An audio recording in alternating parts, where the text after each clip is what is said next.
TV.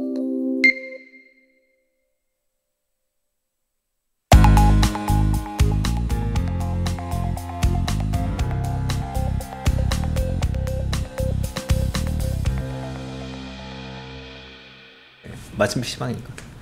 자, 염천교 2부 시작하겠습니다.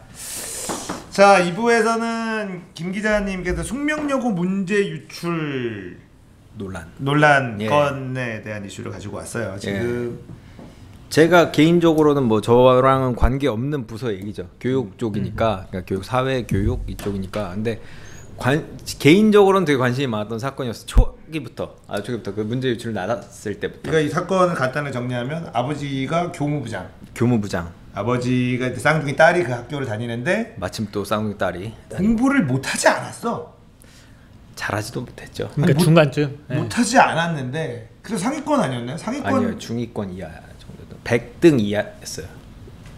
아, 그래요? 예. 근데 갑자기 전교 1등을 하게 근데 되네. 70등 1등 이렇게 갔을걸요. 그러니까 2번에 걸쳐서 갔던가 3번에 걸쳐서 갔어요. 그렇게 해서 예. 그 전교 뭐 그 등수였죠. 그러니까 전교 뭐 130등, 그 쌍둥이 딸 둘의 그 성적이 약간 다르긴 한데 누가 한 명이 약간 높긴 했는데 어쨌건 문과이과 달랐는데 뭐 두세 번의 시험 과정을 지나니까 둘 다 문이과 1등을 찍었다더라. 근데 이게 숙명여고 인근에, 그러니까 강남 8학군. 숙명여고면은 고등학교 아마 검색해 보시면 아시겠지만 상위권이에요. 중에서는 굉장히 상위권이에요. 네, 굉장히 좋은. 중위권 이하, 한 명은 그래도 상위권 뭐 그렇다고 하더네요. 중위권 이하가 제가 아는 게 그럼 다른 사람은 중위권이고 한 명은 또 상위권이었나 보네요. 근데 어쨌건 문이과 1등 1등을 하니까 이게 특히 학원에서는 걔가 성적이 그렇게 좋지 않았다. 네. 그래서 학원 점수를 더 신뢰하더라고요. 학원 점수를 신뢰하는 것보다는 정황이 있는데 학원 점수도 안 좋은 이런 상황이었죠. 아니 1등은 저희가 고등학교 다녀보면 알겠지만 몇 명이 나눠 먹죠? 뭐 한 10등권 안에서 특히 한 5명 안에서 결정이 되지. 맞아요. 그게 밖에서 아무리 공부 열심히 해도 이게 쉽게 이렇게 올라오기는 힘듭니다. 뭐 되죠. 공부 열심히 해도 네.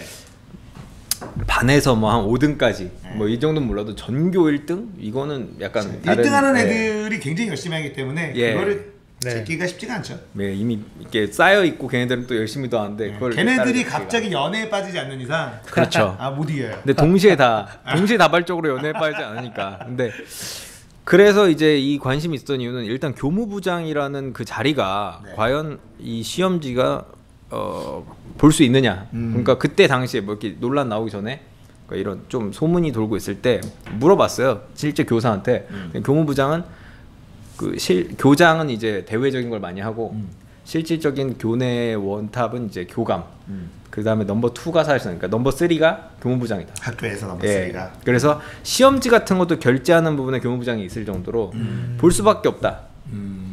그래서 실제로 그 문제를 보면은 문제 교무부장이 결제한 이후에 답이 바뀐 거는 걔네들도 다 틀리고.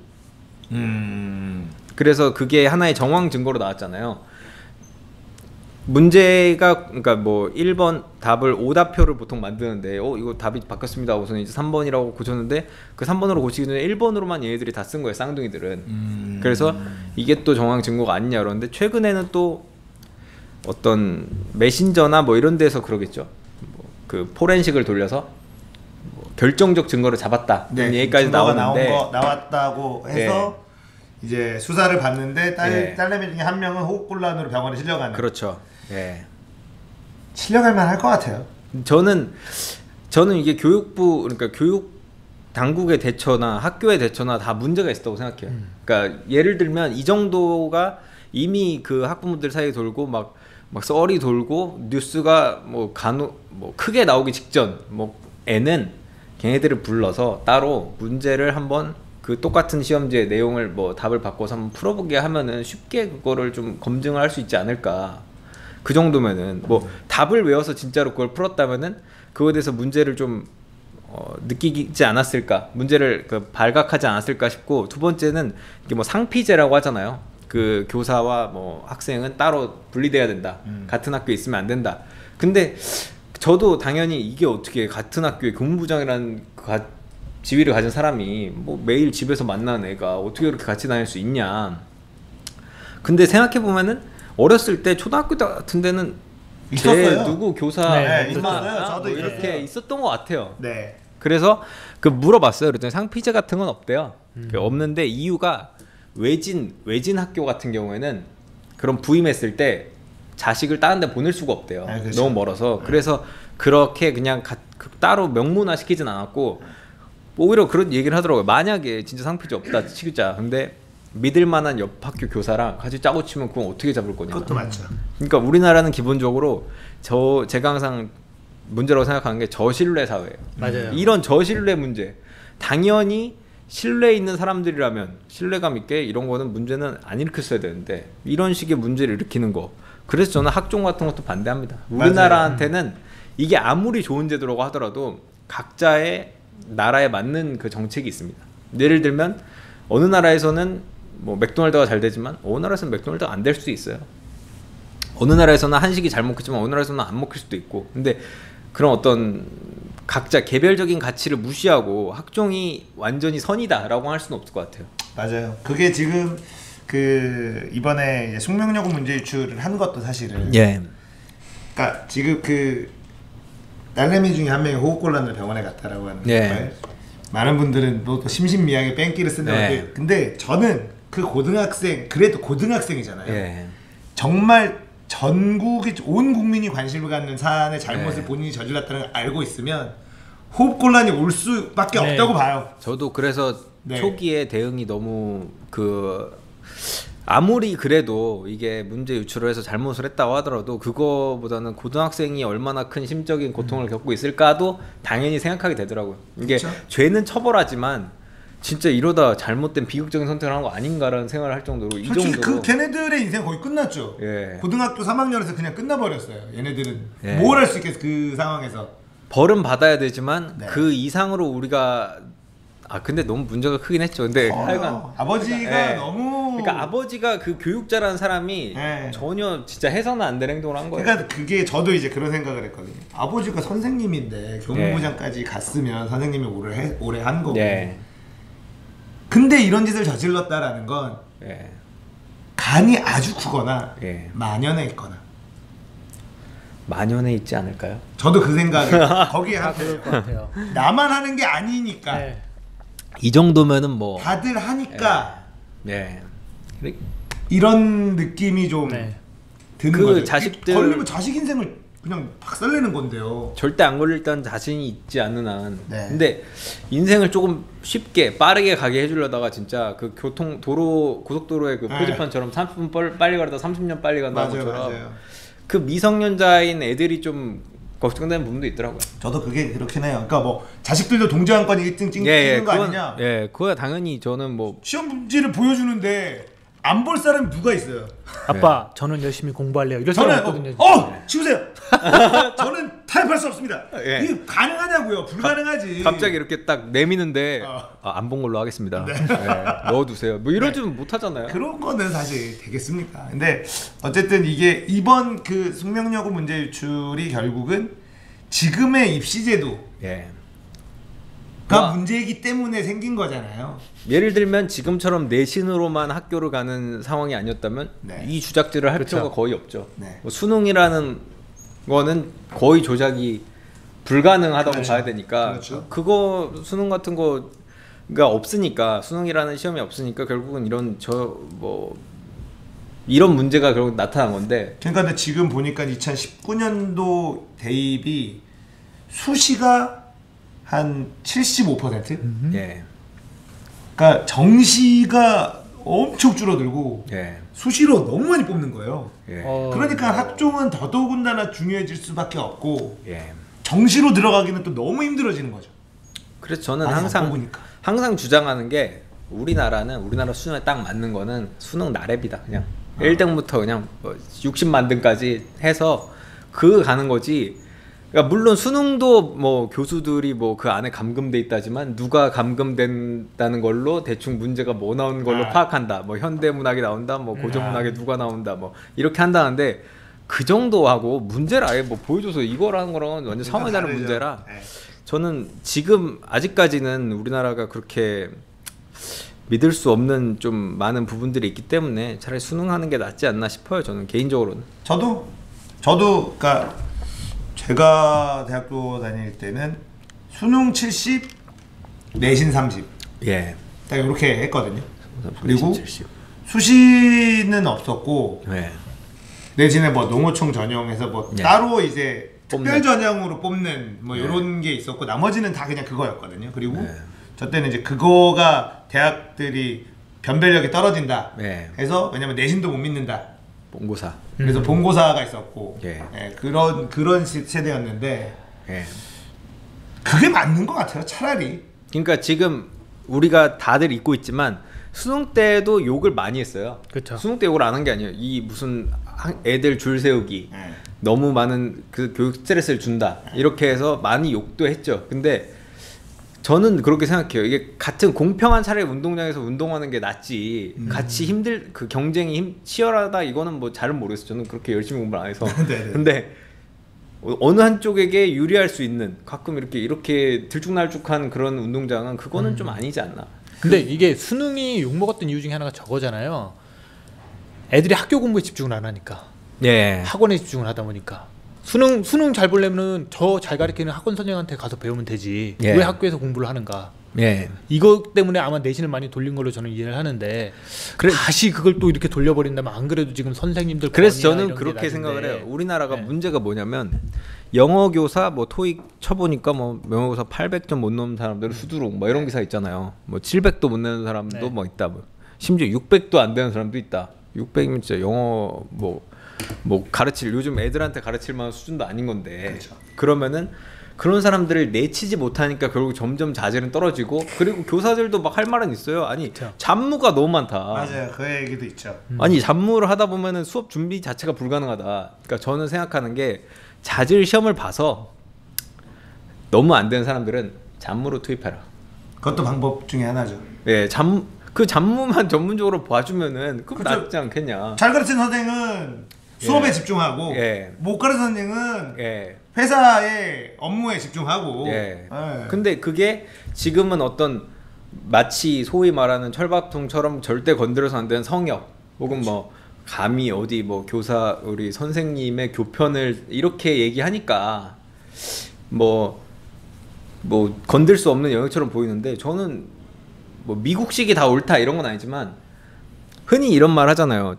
그 망해야 될 가게는 망해야 된다. 맞아요. 네. 자영업자들한테 네. 정말 잘려야 될 사람도 있거든요. 네. 선생님 중에 그렇죠. 그런 부분들 진짜 저 뭐 싸대기 맞고 다 그러잖아요. 그래서 때려준 거는 저는 그렇게 나쁘게 생각하진 않는데 때린 거는 근데 어쨌건 진짜 못 가르치는 사람이 있어요. 아니면 진짜. 그냥 뭐 수업 시간에 아예 수업도 안 하거나. 저도 그래서 중학교 3학년 때 수학을 포기했어요. 예. 그리고 고등학교 때 물리를 포기하고 다 선생님들 때문이거든요. 수업을 듣는데 도저히 알아듣게 수업을 하지 않고 혼자 하고 종치면 나가고 그렇죠. 혼자 풀고 종치면 나가고 애들의 어떤 학습에 관심이 크게 없군. 그 어떤 생산량을 네. 이런 뭐 너무 공장 표현인가? 하여간 그 높은 효율을 주겠다 이런 게 전혀 아니라 그냥 오늘 시간 또 때운다. 시간표 오늘 수학 이거 뭐 7반, 6반, 5반 하면은 대충 하고 뭐 집에 가고 뭐 잡무하다가 에이씨 지금 잡무 많네. 이런 사람들이 너무 많잖아요. 생각해 보면은 그러니까 이게 어떤 방식으로든 교육 자체가 더 효율이 좋아지게 만들어야지. 그렇다고 해서 제도를 지금 선생님의 자질 자체가 충분히 좋지 않다고 사람들이 다들 공감하잖아요. 이건 네. 일반론 아닌가요? 맞아요. 공교육이 별로 좋진 않다. 네. 근데 공교육이 좋지 않다고 사교육으로 가는 거를 제도적으로 사교육 가면 안 돼. 다 이 사람들한테만 들어야 돼. 라고 막는 것도 웃긴 거죠. 그것도 안 되죠. 예. 그러니까 그거잖아요.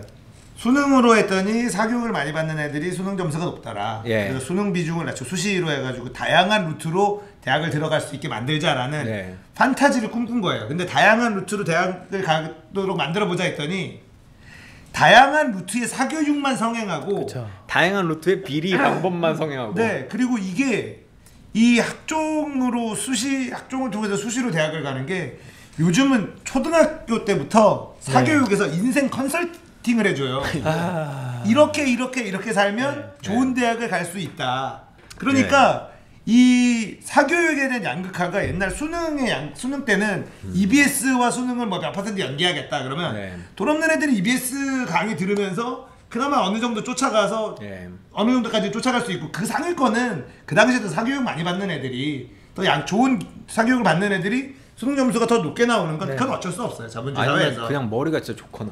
그리고 이게 있어요. 자본주의 사회에서 돈 많은 집안의 애들이 왜 성적이 좋으냐면 좋은 사교육을 때려 박는 거 플러스 부자 부모들한테 태어났잖아요. 네. 그 부자 부모는 머리가 좋을 확률이 높아요. 그것도 맞죠. 유전적으로 네. 그다음에 조건이 다 충족이 되니까 걔네들이 더 좋은 성적을 내는 거죠. 교수나 뭐 교사 집안 사람들이 학교를 진짜 잘 갑니다. 그 이유가 머리가 좀 좋아요. 엄마 아빠가 네. 좋은 대학 나왔거든요. 그리고 서울대 집안은 다 서울대 가요. 그러니까 성시경이 고려대 삼수하는 거예요. 그리고 뭐라는지 알아요? 나는 공부하라고 얘기해 본 적이 없는데 알아서 지들이 서울대 가더라. 네. 부모는 이렇게 얘기하는 거예요. 면학 분위기. 어. 네, 면학 분위기가 조성돼 있는 거죠. 유전자래니까 면학 분위기고 나발이고 그냥 우리는 1시간 해야 되고 얘네는 한 5분 하면 다 외우니까 어떻게 따라가냐고요. 그래서 어렸을 때도 되게 공부 그냥 잘하는 애들이 막 저는 그렇게 좋은 학교도 안 나왔고 뭐 동네도 좀 그냥 뭐 찌질했는데 네. 그냥 공부 잘하는 애들이 몇 있었어요. 전교권은 그랬던 것 같아요. 사교육을 걔네들이 했던 것 같지도 않고.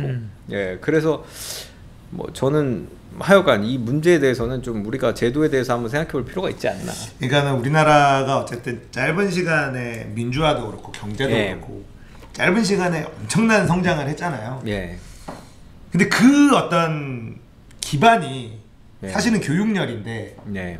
그리고 교육열 플러스 신분이 한번 그냥 확 뒤집어질 수 있는 그 교육으로 인해서 예를 들면 뭐 인류대학을 간다든지 사법고시를 패스한다든지 행정고시를 패스한다. 뭐 이런 식으로 뭔가 이 뒤집어지는 인생 한방 역전이 가능한 나라. 그러니까 교육에 엄청나게 이제 부모들이 에너지를 쏟고 네가 우리 집안을 일으켜라. 뭐 이렇게 되거나 뭐 이런 것들이 가능했잖아요. 근데 지금은 그런 것들이 많이 사라지니까 사법시험도 없어지고 로스쿨로 바뀌고 물론 그것도 있어요. 사법고시도 부자들이 다 합격했었어요. 그쵸. 통계를 내보면 가난한 사람이 사법고시를 몇 년 동안 그냥 진짜 혼자 준비해서 사법고시 간 사람들은 확률은 매우 낮았고 대부분이 서울대 나오고 부잣집 사람들이 사법고시 패스한 것도 맞는데 그래도 불만이 없잖아요. 그 제도에 대해서는. 그렇죠. 기회는 똑같이 주는 거니까. 그래서 지금의 수시제도는 저는 없어져야 된다고 보고 정시 위주의 대입으로 바꿔야 된다고 봐요. 그리고 저는 그렇게 바꾼다고 해서 대학 이제는 옛날만큼 그렇게 경쟁이 치열할 거라고 생각하지 않아요. 그렇죠. 대학을 무조건 가야 되는 시대가 이제 슬슬 저물고 있는 것도 사실이라서.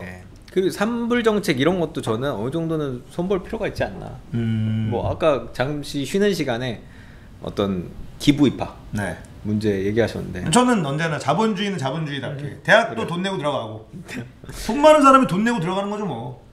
그러니까 학종을 하려면 그걸 인정해야 될 것 같아요. 네트워킹이나 뭐 자기 인맥이나 이런 것도 재산이 너 볼 수 있냐. 그러니까 예를 들면 학종을 하는 미국 같은 경우에는 부시 아버지가 그 대학 나와서 나도 그 대학 가는 거야. 그거를 우리가 받아들일 수 있냐 이거예요. 우리나라 못 받아들여요 그런 거. 돈을 많이 내잖아요. 그러니까 돈을 많이 내는 게 좀 한 방에 이 대가로 이런 게 아니라 어떤 우리 이 학교를 위해서 뭐 이런 느낌이잖아 거기는. 우리 패밀리를 위해서. 근데 그런 어떤 예를 들면 세습 니네 아빠 나는 공부 안 해. 그래서 왜 공부 안 하니 너는? 그러면 우리 아빠 뭐 서울대 출신이야. 그래서 나 서울대가 뭐 고려대가 이런 하면은 그거를 우리나라는 받아들일 준비가 안 됐다. 그러니까 돈을 내야죠. 아버지가 서울대에서가 아니라 돈을 내면. 근데 미국은 그게 되게 큰 가산점 같은 식으로 그게 받아들여 주니까. 우리 학교를 빛낸 사람의 가족이면 패밀리면 가산점 같은 게 있죠. 근데 우리나라가 과연 그걸 받아들일 수 있는. 그래서 저는 학종이라는 게 우리나라랑 안 맞다고 생각해요. 정서상 안 맞다고 생각해요. 정서상. 저도 뭐 어쨌든 공정함이 저도 이제 최근에 사회적 갈등을 일으키는 것들을 보면 공정함이 져야되는 것들에 대해서 국민들이 굉장히 민감해요. 맞아요. 이게 대표적으로 아까 얘기한 그런 병역 특례 이런 것도 공정하지 않은 문제인 거고 그리고 페미니즘 같은 경우에도 불평등에 대한 얘기를 하는 건데 요즘에 이제 20대들 같은 경우에는 오히려 역차별 네. 내 얘기를 하면서 페미니즘이 공감대를 형성 못 받고 있는 거고. 네. 그러니까 이게 전부 다 보면은 사회의 갈등을 빚고 있는 이런 아젠다들이 관통하는 키워드는 공정함이거든요. 공정함. 네. 맞아요. 공정함과 아까 얘기하신 저 뭐죠? 신뢰의 문제. 신뢰. 이 두 개가 제일 크죠. 공정하지 않으니까 신뢰를 잃는 거죠. 네. 그러니까 그렇죠. 이게 완벽한 제도가 아닐지언정 네. 대한민국에서는 공정한 제도가 제일 갈등을 줄이는 제도라고 저도 생각을 해요.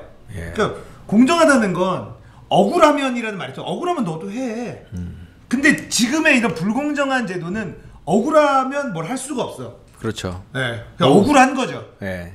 그러니까 내가 억울해도 아무 말 못하는 제도가 좋은 제도야. 너도 열심히 하면 되잖아. 난 돈이 그렇죠. 없어. 그러면은 돈이 없으면 그냥 네 남들보다 더 열심히 해. 근데 지금의 어떤 제도는 열심히 한다고 되는 문제가 아니니까. 그렇죠. 네. 그러니까 어떻게 보면은 박탈감이 굉장히 커지고. 예. 저는 물론 이제 그거를 빌미로 더 노력을 안 하는 사람들도 있다고 보긴 합니다만. 예, 그럴 수도 있죠. 예, 네. 그게 이제 어떤 그게 세대 갈등의 큰 그 생각인 것 같기도 해요. 네. 그렇다고 해서 니네들이 열심히 안 하면 안 된다는 거죠. 그러면 이제 노력하라는 거냐 뭐 이런 거죠. 노력하라는 건 맞아요. 안 하면 뭐 할 건데. 노력 안 하고 그러면은 뭐 남 탓만 하고 있다고 해결될 게 아니니까 저는 그냥 노력하라고 얘기합니다. 그러면 꼰대 아닙니까? 그럼 놀고 있을 거야. 그럼 그 탓하면서 누군가는 노력하고 있을 거 아니냐. 예. 지금 이런 분위기가 제가 늘 주장하거든요. 지금 이렇게 젊은 세대들이 기성세대 탓하고 이럴 때 네가 좀만 노력하면 그러니까 누군가는 해. 상대보다 유리하다. 지금 다 사회 탓하고 꼰대 탓하고 이런 분위기 헬조선 탓하고 이럴 때 좀만 그런 있잖아요. 공부 잘하는 애들이 나 공부 안 했어 이러면서 홀라 공부한다고 뒤에서 같이 놀자 막 한 다음에 가자마자 막 미친듯이 공부하고 같이 놀자 하다가 이제 뭐 애들 다 노는 분위로 만든 다음에 자기는 슬쩍 엄마 알겠어 잠깐만 나 일이 있어서 집에 잠깐만 가볼게 하면서 또 공부하고 그런 거라니까. 지금 뭐 헬조선하고 막 이런 거 막 탓하는 분위기에서 막 그래 맞아 이러면서 혼자 노력 딱 하면은 바당 올라가는 거지. 자본주의는 어떻게 상대적인데 어떡할 거예요. 경쟁에서 이기는 수밖에 없지. 근데 조금 다른 얘기 해드리면 제가 있는 시설에 애들이 주로 이제 학교에 적응을 못해요. 학교를 다니는 친구들도 있는데 못 다니겠다고 하는 애들도 꽤 있어요. 선생님들의 눈빛, 친구들이랑 어울리지 못하는 거, 그리고 또 자기를 유혹하는 무언가들. 그래서 아예 방향을 정했어요. 우리들이 새로운 교육을 한번 해보자.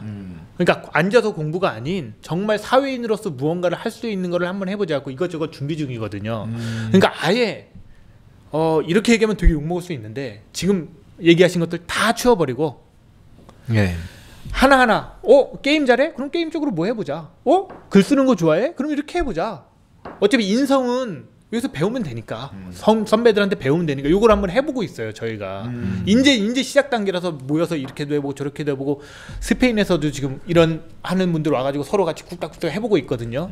요런 쪽도 차라리 괜찮은 것 같아요. 그러니까는 이제 대안학교 같은 거. 대안학교는 아예 아니고 대안교육인 거죠. 어떻게 보면은 대안학교도 아닌 무언가를 해보는 거예요. 그러니까 고등학교 졸업장도 아니야, 대학교 입학 아니야, 그냥 한번 해보는 거예요. 그러니까 지금 제가 이제 초등학교 애들을 둘을 키우잖아요. 지금 초등학교에서 가장 중요한 키워드가 직업이에요. 아하. 왜 초등학생들이 직업에 대한 키워드를 그 초등학교 교육에서 이제 초등학교 이제 위로 올라가면 그러니까 고학년이 되면 진로 중학교도 마찬가지예요. 그러니까 초등학교 고학년 중학교가 진로가 되게 중요한 키워드예요. 그래서 어떤 직업을 갖고 싶으냐에 대한 거를 그러니까 어떤 사람이 되고 싶으냐가 아니라 어떤 직업을 갖고 싶으냐에 대한 거를 되게 중요하게 생각을 하거든요. 그러니까 이게 뭐 안 좋다를 떠나서 그렇다는 건 뭐냐면 대학이 문제가 아니라 그 직업을 하기 위해서 필요한 교육들이 무엇이냐라는 거에 대한 고민을 하고 있다는 뜻이거든요. 그래서 이게 공교육이 아니더라도 공교육에서는 기본적인 것들을 하고 내가 만약 예를 들어서 웹툰 작가가 되고 싶어요. 그러면 인류대학을 무조건 가야 되는 게 아니잖아요. 그렇죠. 그러면 필요한 것들이 뭐 그러면은 그런 작가들이 와서 강의 같은 걸 해줘요. 예. 그런 것들이 되게 중요하게 그 직업이 워낙에 다양해지고 있고 예. 대학들이 그 직업을 필요한 교육을 다 해주지 못하고 있는 실정이거든요. 그러니까 예. 대학에 대한 중요성이 많이 떨어지고 있는 것도 사실이에요. 저는 그래서 너무 막 한 제가 대학 들어갔을 때 2006년이거든요. 네. 근데 그때 이후로 뭐 중앙대 같은 데가 이제 뭐 대학에 인문학과를 많이 줄이겠다. 그렇죠. 뭐 해서 엄청 막 뭐 두산이었나요? 예. 충돌도 많았는데 두산이었죠. 대단. 엄청 그 살벌한 욕을 사람이 해서 예. 미래다. 사람이 미래인데 그 회장이 그러니까 두산 회장 아마 두산 가문이겠죠. 네. 그 형제 중에 한 명이 이제 두산 총장으로 갔는데 네. 아주 살벌한 말을 해갖고 뭐 논란이 되기도 했었죠. 뭐 정확히 워딩이 기억 안 나는데 뭐 목을 자르겠다는 뭐 이런 얘기였던 것 같아요. 근데 하여간 뭐 그런 거 보면은 저는 인문학과가 이렇게까지 많을 필요가 있나라는 생각이 들어요. 우리나라에 무슨 철학, 문학 이런 게 너무 많잖아요. 좀 줄이는 게 맞지 않나. 저도 인문대를 나왔음에도 그걸 역설적으로 얘기하면은 아직도 많이 부족해서 많은 게 아닐까요? 사람들의 인문학적 소양이 너무 부족해서? 아니 그냥 교수들의 그냥 TO가 그렇게 채워져 있어서 그냥 그렇게 돼 있는 것 같은데. 그것도 맞는 말이기도 하고. 저는 뭐 철학과 출신이라. 철학과 폐지 어떻게 생각하세요? 만약에 성균관대 철학과 폐지하겠다. 폐지하거나 말고는 뭐 제 인생하고는 상관없으니까. 네. 근데 저는 있는 게 필요하다고 봐요. 그러니까 사실은 대학이 그런가요? 네. 그 직업의 기술을 가르치는 곳이 아니라는 거에 대한 공감대가 필요하다고 봐요. 맞아요. 그러니까 직업에 필요한 기술을 가르치는 곳은 따로 있어야 되는 거고 대학은 학문을 그래서 점점 대학 숫자도 줄어들어야 된다고 보고요. 대학을 꼭 가야 되는 이것도 없어져야 된다고 보고 점점 없어지고 있고 사양이 다양해지면서 근데 그 인문학이 왜 필요하냐면 사회가 고도화될수록 인문학을 찾거든요. 네. 그러니까 그런 부분이 인간에 대한 고민이 기본적으로 인문학의 기본이다 맞아요. 보니까 사업을 하는 경우에도 인문학을 공부하면 사업에 도움이 되고 실제로 그런 CEO들이 인문학 공부에 한번 열풍이 한번 본 적이 있어요. 그렇죠. 네. 그래서 인문학으로 경영하라 뭐 이런 책. 그래서 그런 게 있죠. 문송한데 이과들이 CEO를 해서 인문학을 배우는 게 낫지. 인문학자가 문과가 CEO를 돼서 기술을 배우는 건 불가능하다. 예. 그래서 저는 그래서 그 같은 맥락에서 그런 생각을 하는 거죠. 예를 들면 직업의 학교 직업을 가르치는 게 아니라 학문을 연구하는 학교다. 근데 대부분의 지금 학생들이 어쨌거나 직업을 구하기 위해서 대학을 가는 것도 맞잖아요. 네. 대졸이란 걸 써야 뭐 많은 곳에 뭐 이제 취업을 할 수 있으니까 그런 상황의 특수성을 좀 고려해야 되는 게 아닌가 좀 그런 생각이 좀 드는 거죠. 근데 과연 우리나라가 또 그 인문학을 정말 문학을 뭐 추구하기 위해 인문에 대해서 뭐 탐구 이런 거보다는 또 그 안에서 토익 공부하고 또 그 안에서 뭐 하는데 그러니까 이미 변질돼 있고 사람들도 다르게 받아들이고 있는데 굳이 그렇게까지 해야 될 필요가 있냐 이런 생각이죠. 실제로 이과는 각 파트별로 특별한 지식을 배우잖아요. 네. 문과는 전체적으로는 경영학과 나온 애들이 경영을 잘하느냐? 진짜요? 아니거든요. 그렇죠. 경제학과 나온 애들이 커트라인이 높으니까 머리가 좋은 애들이에요. 그러니까 기업에서 많이 뽑아가는 거지. 경영을 니들이 아니까 대기업 뽑아가는 게 아니라고요. 그래도 좀 뭐 업무적으로 좀 낫겠죠 뭐. 문과는 회계밖에 없어요. 기술적으로 필요한 게 회계 말고는 어차피 다 다시 배워야 돼요. 그래서 저는 우리나라가 또 이런 인문학이 워낙 그 인문학 대학 출신들이 문과 대학 출신들이 많으니까 IT 기업 같은 데서도 실제로 실리콘밸리하고는 좀 다르게 흘러가는 부분이 있거든요. 그러니까 예를 들면 거기는 우리나라는 이제 기획자라는 게 있어요. 기획자. 근데 그 외국에는 기획자가 없습니다. 그냥 엔지니어들끼리 모여서 알아서 짜는 거예요. 그러니까 우리나라에 문과가 있으니까 좀 생긴 특수한 좀 직책인 것 같기도 하고 그러니까 거기는 그냥 엔지니어들이 기획자가 되기도 하고 엔지니어들이 그들끼리 모이는데 문과가 거의 설 자리가 없거든요 거기는. 근데 우리나라는 꽤 IT 기업에도 문과대가 설 자리가 있잖아요. 그래서 그런 거 보면 좀 왜곡되고 뒤틀린 게 있으니까 그런 걸 좀 교정할 필요가 있지 않나라는 생각이죠. 제가 전형적인 문과 출신의 인문학에다가 기획자거든요. 광고 기획자였으니까. 근데 정말 저는 인문학 소양이 아직도 우리나라가 부족하다고 생각을 하는데 아까 숫자 얘기했죠. TO 얘기하고 이렇게 들어보니까 정말 뒤틀린 게 맞는 것 같아요.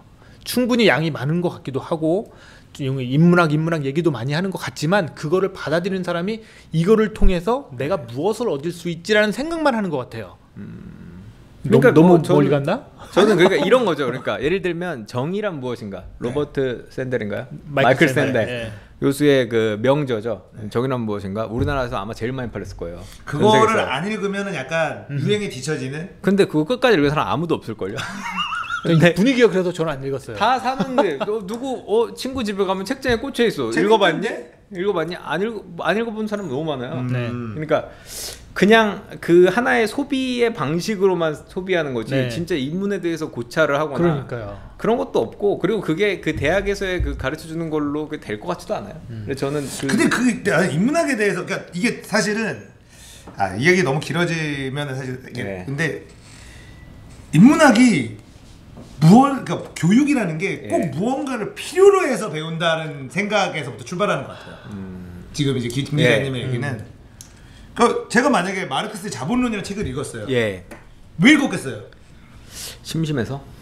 있어 보이려고 사실 읽은 거예요. 예. 야, 마르크스의 자본론을 나는 읽은 사람이 약간 이런 게 필요해서. 그렇죠. 예. 근데 읽다 보니까는 이런 내용이구나. 어려워가지고 만화로 된 것도 읽어봤어요. 네. 뭐 이러면서 그다음에 뭐 마키아벨리의 뭐 이런 군주론. 이런 거 읽어봤어요. 예. 그럼 왜 읽어봤겠어요? 있어 보이려고 읽은 거 맞아요. 근데 그걸로 이제 사고가 쌓이고 그러면서 이제 다른 그래서 생각을 자연스럽게 하는데, 예. 이런 사고의 확장이 예. 좀 생기는 거죠. 지적 호기심이라고 좋게 얘기하지만 예. 사실은 어렸을 때 여자애들한테 뭔가 먹히기 좋은 난 이런 어떤 그런 걸로 사실 시작된 거거든요. 네, 유식해 보이고 그리고 뭐 그런 애들 여자애들도 대학생들 보면 꼭 가방이 있는데 영어로 된 전공 소리 예. 품에 안고 다녀요. 예. 두꺼운 걸 매크로 가방에 이코노믹스. 넣으면 되는데 이런 것들이 사실은 거기서부터 출발하면서 사실은 지식이 쌓여 나가는 거거든요. 어떻게 보면 지적 허용이라는 말씀이신 거예요. 그렇죠. 그래서 이제 네. 그런 부분들로 이제 뭔가 지식 세계가 넓어지면서 세상을 보는 이제 창이 좀 더 커지는 거죠. 근데 근데- 갑자기 지금 생각해 보니까 좀 네. 그 우리 홀 사장님은 좀 그 여성을 네. 타겟을 운동권 이쪽으로 하셨나 봐요. 저는 아니요. 마르크스 자본론으로 그걸로 이제 여자한테 잘 보이려고 하는 거는 좀- 그 다른 얘긴데? 아니요. 그런 건 아니었고 그러니까 제가 그런 것들을 읽은 책을 네네. 읽었던 것들이 이해시켜 보려고. 그러니까 남들이 많이 읽은 책들 예. 그리고 베스트셀러다 예. 아니면 하루키 예. 이러면 내가 하루키를 좋아하지 않지만 네. 의무감을 읽어주는 거죠. 트렌드는 따라가야 된다. 트렌드 유식의 트렌드는 따라가줘야 돼. 하루키. 정의란 무엇인가 이런 거 읽어줘야 따라가줘야 되는 거죠. 따라가줘야 따라가줘야 되는 거예요. 매우 중요하거든요. 예. 그러면서 사실은 이게 하는 거지. 이거를 읽어서 뭐 할 건데? 그러면 학교에서 배우는 것들 중에 쓸모없는 건 너무너무 많아요. 그럼 애들 어렸을 때부터 그냥 코딩만 시켜. 기술만 가르쳐. 그러니까 그 TO가 너무 지금은 비대하지 않냐는 거죠. 네. 그러니까 부분이 문과 이과가 예전에 저 학교 다닐 때는 문과가 오히려 한 7 막 이랬던 것 같은데. 그래요? 저희 너무 때는 많아서. 저희가 15반이었거든요 고등학교 때. 근데 문과가 5반이었어요. 이과가 10반. 그래서 뭐 그런 거 있잖아요. 그러니까 우리가 유시민 작가가 네. TV에 나와서 얘기하는 걸 보면 이 방대한 지식 수준의 네. 매력을 느끼잖아요. 예. 저 사람은 정말 모르는 게 없어 이렇게. 책도 너무 많이 네. 읽었고. 근데 책을 읽는다는 게 사실 그렇게 어려운 작업은 아니거든요. 앉아서 읽으면 되죠. 네. 네. 책을 첫 장을 펼치는 게 어렵지 재밌는 책들은 네. 펼치면 넘어가요. 네. 그리고 중간 정도 있다가 덮었잖아요. 그럼 읽은 거예요. 앞부분만 얘기하면 되잖아. 그리고 작가들도 앞에 힘 줍니다. 맞아요. 네. 뒤는 잘 신경 안 그 써요. 정도라도 읽으면 돼요. 끝까지 굳이 읽으면 네. 내가 이거를 곱씹어서 네. 기억 못 하잖아요. 네. 네. 그렇죠. 제가 제 얘기 말씀드리면은 거의 30대 후반까지 직장 생활을 하다가 신학을 시작했잖아요. 신학 공부를 했어요. 하니까 신학이 어떻게 보면 철학이랑 같은 궤를 하고 있는 학문이잖아요. 네. 정말 진짜 어떤 표현이냐면은 그 신학을 공부하는 게 저한테 짝짝 들러붙는 느낌이었어요. 네네. 그러니까 제가 인문학에 대해서 계속 지금 좋게 호감도 있게 얘기를 하는 이유가 저는 제가 성장을 했다는 걸 느꼈어요. 어떻게 보면은 사회생활을 하면서 나를 너무 많이 소비를 했는데 그거를 딱 멈추고 그러니까 조금 더 공부를 해보니 이게 짝짝 붙는 느낌? 공부가 너무 재밌는 느낌? 그렇다고 잘하지 못했어요. 이런 느낌이 들었거든요.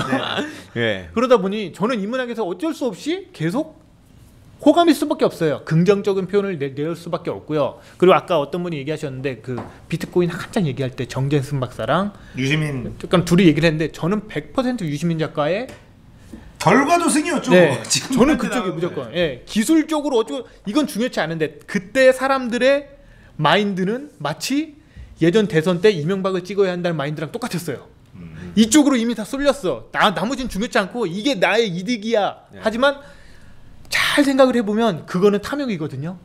탐욕은 욕심은 좋아요. 내가 더 잘하고 싶어, 더 잘 나가고 싶어. 욕심은 당연히 필요한데 그게 탐욕이 되는 순간 누군가를 누르고 올라가는 거거든요. 누군가의 이익을 뺏는 거예요. 그거는 방지해야 되는 거예요. 저는 그래서 인문학적 소양이 더 필요하다. 저는 이렇게 정리하면 될 것 같아요. 예. 어떤 그 교육에 대해서 지식에 대해서 예. 모든 거를 효용 가치로만 볼 필요는 없고 근데 예. 그렇게 따지면 인문학 어떤 효용 가치가 있냐면 개인의 매력을 증가시켜주는 우리가 게임을 하면은 경험치를 쌓잖아요. 무력, 지력, 매력. 근데 매력이 올라가면 캐릭터가 세집니다. 그래요? 그러면 인문학은 약간 매력의 영역인 거죠. 좀 매력이 높아져야 상식 게임을 해보면 상식 게임을 해보면 이제 매력이 높아져서면은 세지는 것보다는 좋은 장수를 그러니까 빼올 좋은 수 점 있죠. 빼올 수 있는. 그게 세진 거죠. 그게 엄청 근데 크죠. 이제 그냥 전쟁에서 만나면 여포한테 개발려 버리고 그냥. 여포를 땡겨오면 되죠. 아 여포가 혼란에 빠져 있을 때. 여포를 땡겨오면 되죠. 아. 그리고 여자 캐릭터도 잘 땡겨오고. 그러니까 실제로 이제 문이과 보면은 제가 생각했을 때는 이거 개인적인 그냥 판단입니다만 문과 사람들이 연애를 더 잘하는 것 같아요. 어우, 그렇죠. 감성적이니까. 네. 저도 그런 얘기를 했어요. 저희 과에서 얘기하면 선후배들끼리 모여서 얘기하면 말빨들이 너무 좋아요. 예. 그래서 여기에 들어와서 말빨이 느는 거냐, 예. 말빨이 좋은 애들이 우리 과에 오는 거냐. 예. 술 마시고 얘기하면 밤새도록 수다를 떨어요. 그렇죠. 예. 철학과 특히 그럴 것 같은데요. 와 끝도 없어요. 예. 그리고 말도 안 되는 화두를 누가 던지잖아요. 예. 끝도 없이 얘기해요. 뭐 나중에 지쳐가지고 야 연예인 얘기나 사. 오히려 다시 연애면으로 가버리는. 예. 그래서 효용성으로만 그 어떤 그 교육을 따질 수는 없으나 예. 인문학의 효용성은 예. 생각보다 매우 높다. 매력이라는 영역. 우리가 그냥 유시민 작가를 떠올리면 될 것 같아요. 그 사람이 배웠던 인문학적 소양이 예. 그 사람의 매력으로 다 발산이 되는 것처럼. 예. 예, 매력도 하나의 능력이잖아요. 현대사회 특히나 지금 사회에서 매력이 얼마나 중요한 개인의 능력입니까? 예. 매력을 위해서 인문학을 필요하다. 매력, 인문학의 효용성은 분명히 크다.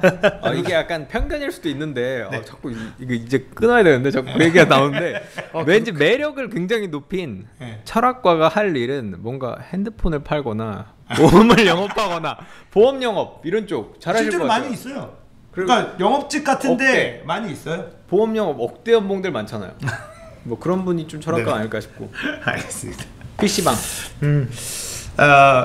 안 그래도 제가 이 얘기 끝나고 지금 시간이 여기 좀 많이 잡아먹어서 PC방 살인 사건도 사실 2부 때 좀 네. 다뤄보려고 아하. 했었거든요. 네. 강서구 PC방 살인 사건 너무 네. 좀 예. 가슴 아픈 일이 네. 발생을 했고 그래서 이거는 지금 또 논란이 되고 있는 부분이 있고 저는 이게 좀 기자님한테 이게 지금 그 동생 일단 네. 사건을 간단하게 좀 정리를 해드리면 예. PC방에서 손님과 아르바이트생이 시비가 붙었는데 네. 손님이 아르바이트생을 흉기로 찔러서 죽인 사건이에요. 네. 그러니까 무슨 원한이 있는 사건도 아니고 굉장히 예. 이해가 되지 않는 우발적인 사건인데 이제 지금의 논란이 되고 있는 거가 두 가지가 있죠. 하나는 지금 이 살인자가 우울증 치료를 받고 있었다. 예. 그래서 심신미약을 주장하려고 하는 정황이 포착이 된 거죠, 국민들한테. 예. 두 번째가 동생이 같이 있었는데 동생이 공범이냐 아니냐. 이 두 가지 네. 이슈가 있는 것 같아요. 그래서 이제 심신미약 쪽은 일단은 좀 이따 다시 얘기를 하고. 네. 공부. 어때요? 그 경찰 측에서는 우리가 지금 국민들이 접한 정보는 CCTV, 예. 단편적인 지금 CCTV 화면으로 봤을 때는 저거는 누가 봐도 이상하지 않느냐라는 여론이 굉장히 큰 것 같고 경찰 측에서는 그거 말고도 더 여러 가지 증거들을 다 가지고 동생은 공범은 아니다 라고 지금 얘기를 하고 있는 상황이잖아요. 네. 기자님은 그런 거에 대해서 정보가 우리보다는 좀 많을 것 같아서 이거는 지금 너무 그러니까 오히려 네. 이 정도로 뜨거운 사건이면 기자들도 잘 모르는 사건이 많아요. 정보의 접근이 이런 정도는 쉽게 누구한테 얘기하거나 이렇게 어려울 아하. 수 있으니까 네네. 그런 경우가 있습니다. 그래서 저도 이거는 잘은 모르는데 네. 기본적으로 제 생각은 이건 그냥 제 생각이에요. 네. 뭐 경찰이 너무 소극적인 대처를 한 건 맞는 것 같아요. 근데 그거는 너무 말단 어떤 시비가 붙었을 때 경찰이 너무 과잉 진압을 하거나 과잉 대처를 했을 때 그 책임이 오롯이 다 그 경찰 말단 경찰 하나에게 가는 이 제도적 문제도 있는 것 같아요. 맞아요. 그러니까 예를 들면 그 경찰이 저는 좀 시스템적으로 생각을 하고 싶거든요. 그 경찰이 그 자꾸 시비를 막 하고 이런 거에 대해서 근데 저는 이게 너무 무서워서 솔직히 진짜 좀 어제도 이 사건을 생각하고 내일 얘기하고 이러면서 좀 자료 보고 이러는데 좀 섬뜩도 하고 되게 뭐라고 해야 될까 무기력감도 들고 좀 그렇더라고요. 저도 되게 회피하고 싶었어요 이거를. 그리고 정말 너무 잘 자란 청년이었다 보니까 더 안타까운 것 같고, 그리고 그 의사의 어떤 글 그게 뭐 진짜 그 의사인지는 제가 팩트 체크를 해보진 않았는데 맞아요. 그걸 보면은 너무 더 이제 그 글로만 봐도 그림이 그려지잖아요. 그래서 이게 엄청난 원한일 것이다라고 상상했는데 사건을 알고 나서 더 너무 충격을 받았었다. 그리고 심신미약이 칼을 쥐어주진 않는다. 라는 어떻게 명언 한 줄을 남겼어요. 그러면서 심신미약으로 인한 감형 반대, 뭐 강력범죄 한해선, 그게 청와대 청원이 올라갔고 제가 어제 본 거 56만이었거든요. 오늘 아마 60만이 넘어갔을 수도 있을 것 같은데. 그 글 쓰신 근데 오늘은 뭐 저나 뭐 특히 저보다는 그 여왕의 신봉님이 나오셨어야 되지 않나. 그렇죠. 근데 그 의사분은 제가 좀 개인적으로도 약간 알아요. 실제로. 그리고 1대 100 우승한 적도 있습니다. 뭐 근데 그분이 쓴 글이 저는 어느 정도는 욕을 많이 먹고 있잖아요. 그러니까 의사로서 공개해서는 안 되는 정보들을 너무 적나라하게 공개했고, 그리고 그 유족들이 입을 상처가 또 있지 않을까. 뭐 그런데 저는 그 글을 보면서 그 글이 물론 좋은 의미도에서 썼고, 이게 진짜 저도 진짜 그걸 보면서 좀 약간 되게 슬펐어요. 너무 슬펐어요. 근데 하여간 좀 약간 반반의 감정이 들더라고요. 어쨌건 이게 사람들의 그 마음을 환기시키고 좋은 쪽으로 발전한 데도 있지만 이걸 보는 그 유가족들의 심정은 또 어떨까도 생각이 또 들더라고요. 너무 감성적으로 얘기하는 건가요? 근데 뭐 지금 이 사건은 국민들도 되게 감성적인 것 같아요. 어쨌건 저는 진짜 그 글 본 사람이라면은 진짜 다 사용시키고 싶을 것 같아요. 맞아요. 저는 진짜 그걸 보고 너무 충격을 받았어요. 웬만하면은 진짜 안 보신 분은 안 보는 게 좋을 것 같다는 생각도 들었어요. 너무 충격을 받았어요. 근데 어쨌든 그 심신미약으로 인한 감형, 폐지, 반대, 이거는 지금 우리가 워낙에 말하잖아요. 음주로 인한 이런 것들도 감형을 해주고, 음주로 인한 감형은 그러니까 한 2-3년 전부터는 상당히 거의 없다고 보면 된다고 하더라고요. 그 이번 건도 변호사들이 다 얘기하더라고요. 심신미약 요거 없을 거다. 그러니까 저는 이거를 어쨌든 제가 이제 어제 뉴스 읽어주는 남자 하면서 이거 국회의원들 빨리 받으라고. 국민들이 이렇게 지지해주는 상황인데 통과가 되지 않는다더라고. 먼저 선빵을 누가 날리느냐에 따라서 제2의 지금 박용진이 될 수 있는, 국감에서 히트 못 치면 법안 발의에서 히트를 쳐야 될 거 아닙니까? 그렇죠. 강력범죄 3대 강력범죄 한정, 심신미약으로 인한 감형 금지 법안 대표 발의자 딱 누구 하면 그러면서 조원진, 김진태 딱 해가지고 그쪽 당에 맞는 거긴 하죠. 그렇게 하면 국민들이 지지해 줄 거 아니에요. 이건 다들 지지하려고 하는 건데. 그러게요. 근데 저는 그 전제가 없어도 지금 엄청 지지를 받을 것 같아요. 그러니까 3대 강력범죄 없어도 그냥 심신미약으로 인한 그 감형이 양형에서는 부당하다라는 걸 그냥 그대로 해도 그냥 사람들 다 지지할 거거든요. 지금 이 정도의 그 여론이 모인 정도면. 그래서 저는 그 의사의 쓴 글이 옳은 행동이냐 잘못된 행동이냐를 저는 판단하지는 못할 것 같고, 이 정말 아무 죄 없는 이 친구의 이 아이의 죽음이 이대로 정말 개죽음이 되지 않았으면 좋겠다라는 생각이 드는 거죠. 네. 네, 그래서 이 살인자는 제대로 된 처벌을 받아야지만 하고 예. 동생이 공범인지 아닌지도 국민들이 납득할 수 있는 수사 결과를 경찰이 내놔줬으면 네. 좋겠고 예. 그리고 이 일을 계기로 심신미약에 대한 감형이라는 거는 말도 안 되는 개소리는 예. 사라진다면 예. 그래도 그 유가족의 뭐 억울함은 달랠 수 없겠지만 예. 그나마 조금이나마 그러니까. 상처를 조금이나마 덜어줄 수 있지 않을까. 네, 이런 생각이 좀 들어요. 네. 하여간 저는 너무 충격을 받는데 혹시 PC방 이렇게 하시는데 그것도 뭔가 그런 감정이 더 그러니까 사실은 이게 PC방이 굉장히 안전한 곳이거든요. 네. 사고를 칠 만한 사람들이 잘 오질 않아요, PC방에. 왜 그러죠? 보통 게임 좋아하고 뭐 이런 사람들이 오는 곳이고 애들 많이 오고 가상 세계를 더 좋아하는 분들이 오는. 그리고 이제 보통은 그런 일들이 술 마시고 벌어지잖아요. 예. 그러니까는 뭐 우울증 환자, 뭐 조울증 환자가 뭐 그런 환자들은 어디든지 다 출몰할 수 있는 예. 건데 PC방은 되게 확률적으로 사고가 예. 잘 안 나거든요. 예. 뭐 사고가 나봐야 뭐 분실 사고, 뭐 테이블에 뭐 지갑 놔두고 갔는데 누가 쓱 훔쳐가는 거나, 뭐 모니터 부시고. 모니터 부시고 그냥 튄 거 뭐 잡아야 네. 되고 뭐 이 정도의 사건 사고지 그런 강력 사고들은 잘 일어나진 않거든요. 그렇죠. 근데도 뭐 이제 그런 일이 막 욕을 채팅으로 하거나 보이스 채팅으로 하지 찾아가서 막 현피는 잘 뭐 없던 리니지나 것 뭐 이런 것도 요즘에는 그렇게 네. 대세 게임이 아니다 보니까 같아요. 예. 그러니까 굉장히 좀 건전한 놀이터예요, PC방은. 예. 요즘에는 흡연실도 분리해놔서 PC방에서 뭐 담배 냄새 뻑뻑 피고 이런 것도 없어지고 예. 그 PC방 오면은 1시간에 1,000원, 예. 1,200원 라면. 라면 먹고 한 5,000원 가지고 한 2-3시간 딱 재밌게 즐기고 놀다. 예. 딱 가는 거잖아요. 진짜 저렴하고 예. 쾌적하게 즐기서 여름에 시원하고 겨울에 예. 따뜻하고 완전 이런 거거든요. 제일 시원한데 은행하고 PC방. 아, 근데 이제 그런 일이 벌어졌으니 그 부모는 위험한 데서 알바하면은 네. 하지 마라 하다가 거봐라 그런 거 하지. 근데 PC방 알바하면서 그런 일을 당할 거라고는 상상조차 못했겠죠. 그렇죠. 네. 그렇죠. 근데 제가 이제 이 사건을 보고 좀 크게 이제 한번 봐봤어요. 줌아웃 해가지고 크게 봐봤더니 이 분노의 시대 속에 우리가 살고 있지 않나. 지금 정말 별거 아닌 거거든요. 뭐 알바랑 싸울 수도 있죠. 알바가 싸가지 없게 말했을 수도 있고. 근데 그걸 가지고 분노를 그렇게 표출을 해야 하는가? 그거는 네. 폭행 정도까지 하고 뉴스에 날 수는 있으나 그렇게 잔인한 살인으로 이어졌다라는 네. 건 분명히 정상은 아니죠. 그리고 네.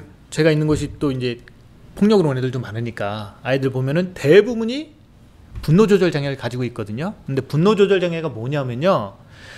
자기가 생각하는 1, 2, 3, 4, 5 이렇게 순서대로 가야 되는데 1, 2에서 멈췄어. 3이 안 돼. 그러면은 보통 사람들은 왜 안 되지? 이렇게 껴볼까? 아예 안 되면 그냥 4로 가지. 혹은 뭐 3을 어디서 구해서 끼고 이런 식으로 하는 프로세스가 있는데 분노 조절 장애들은 요거 3이 없는 걸 견디질 못하는 거예요. 왜 3이 없지? 왜 3이 없지? 하면서 폭발을 하고 울고 때려부시고 이러는 거거든요. 그러다 보니까 이제 폭력적인 성향이 나오는 건데 걔도 그 나쁜 놈도 아마 그랬을 거예요. 이번에 가해자도 자기 생각으로는 나한테 이렇게 해줘야 돼 얘가. 근데 이렇게 안 해줬어. 못 견디는 거예요. 이거를 그냥 폭력으로 끝냈어야 되는데 경찰까지 불렀어? 더 못 견디는 거예요. 자기 프로세스에 전혀 없는 것들이 계속 돌아와 버린 거예요. 그러다 보니 결국 그렇게 된 건데 우리 모두가 다 한 번씩은 좀 생각을 해봤으면 좋겠어요. 순서대로 안 돼도 돼요. 괜찮아요. 거꾸로도 해도 되고 없으면 5, 6 넘어가도 되고 이거를 꼭 표출을 해야 하는가? 이거는 한 번쯤 생각을 해봐야 될 것 같아요. 그러니까 대다수의 사람들은 진짜 거의 절대 다수의 사람들은 잘 지내요. 근데 그렇죠. 이제 네. 그런 것도 있죠. 저든 그렇게도 생각하는데 요즘에 이제 이런 일들을 보면서 시대가 너무 험하다. 근데 저는 이런 생각도 하거든요. 옛날에도 이런 일들은 있었으나 지금은 미디어나 정보를 우리가 얻을 수 있는 루트가 워낙에 예전에 비해서 말도 안 되게 넓어졌기 때문에 우리가 좀 더 무서운 세상에 살고 있다라고 느끼지 않을까? 이런 생각도 하기는 하거든요. 뭐 강력범죄 수가 뭐 실제로 줄었고 뭐 그런 얘기가 있으니까. 네.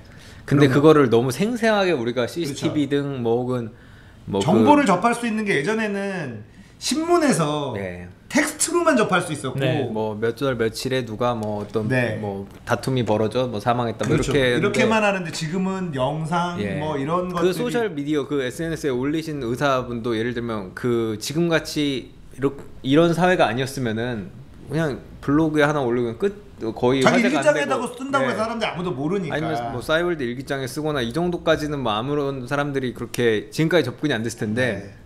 뭐 좋아요가 뭐 한 16만인가 뭐 엄청나더라고요.